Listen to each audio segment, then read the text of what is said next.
So understand. So this is 88 merge request merge sorted array, right?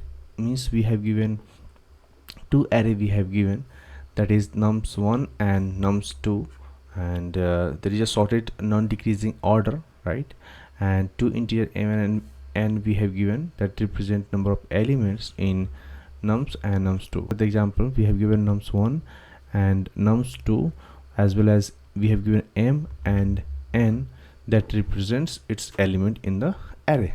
Okay, means two array we have given and two its size we have given, and this is non-decreasing order, means it will be, each element will be greater than its previous element. Okay, like this, as you can see, non-decreasing element.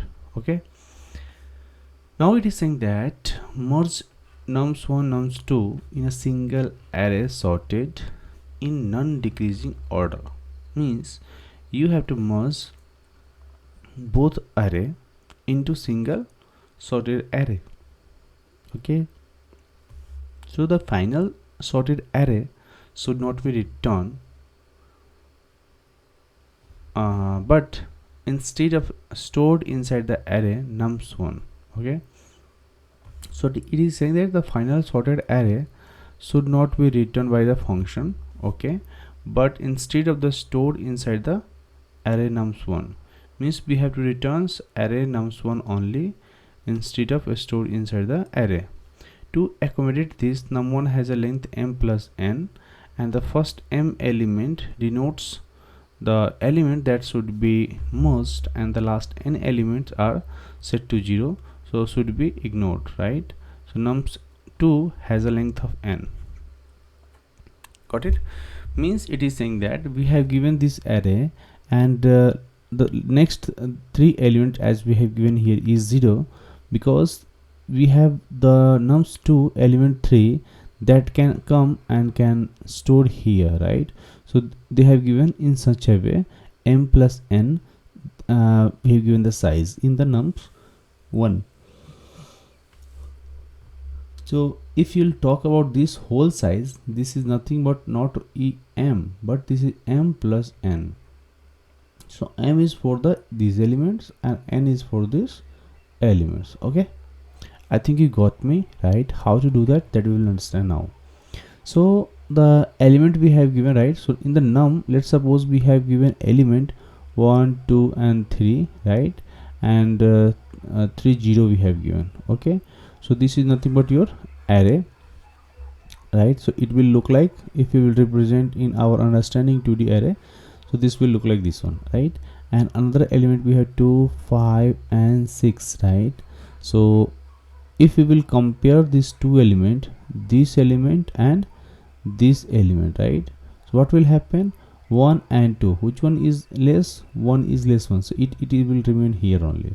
Okay, now what will happen, it will compare with 2 now, so this will also remain same, because it is not greater than, it is equal to that. Now we have 3, so what will happen, this will come here, because 3 is greater, so 3 will move to this position. Okay, now what will happen, and now there is a 3 and this will become 2. Okay, now 0 and 2 is remaining, right? So now 5 will going to test with 3, so 3 will remain at the same position because it is smaller.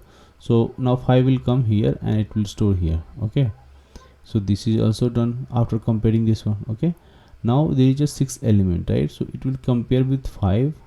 Similarly, it will compare with all the elements, you can say, and then or either this is non-decreasing, means we can say 6 will directly connect with 5 and it will say let me come here, but it is already smaller, so 6 will come here. Okay, so this full element is look like this one. So as you can see the output, it is matching like this, right?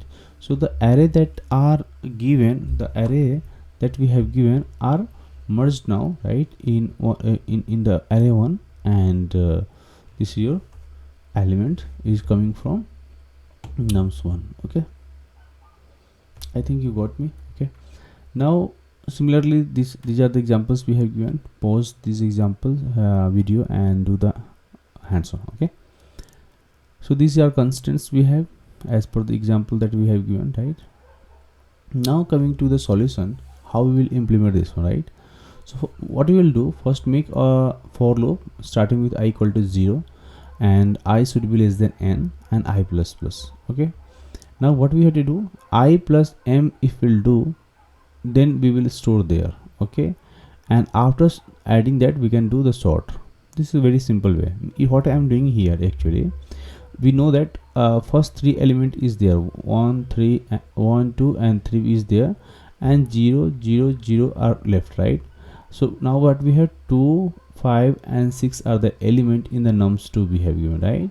So if these elements want to come into this array, right, then what we have to do, just you can do the simple thing that if it will come and it will store here, if this will come and it will store here, if this will come and it will store here, means only this smaller loop we have to make, right? We have to make for we have to make a loop on this one, right? And it will go and store on here. No need to run this loop. Okay, so just what we will do from here, right? What we'll do, this location is nothing but our 0, index 0, right? I can say like this. Okay, this is our index 0. So index 0 1 2 3 4 5, right?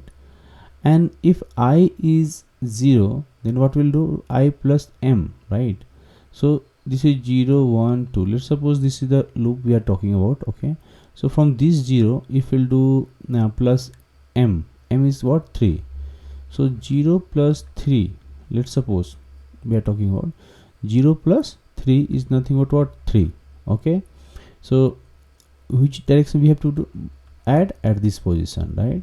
So 2 will come and will store here, right? So now 2 is here. Okay, now what will happen next time, it will come and I value is this, I when I equal to 0, when I equal to is now what, this one 1, so now it is 1. So I plus 3 is equal to 4, means we are talking about this position.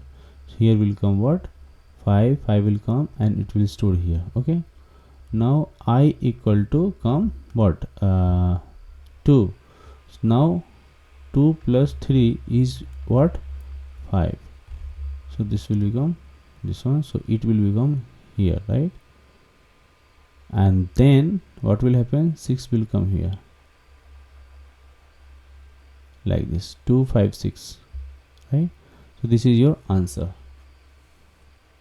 Sorry, after this we have to do sort, right? Here after you, once we will do the sorting, right, what will happen, it will store from here. Okay, it will this will get sorted and answer will come 1 2 2 3 5 6, right? This is the answer. Okay, I think you got me right, and if you any doubt in the comment box, please hit subscribe this channel and let me know in the comment box, right? And yeah, that's all. And please in the comment box write its time complexity. Okay, thank you guys, thank you for watching this video.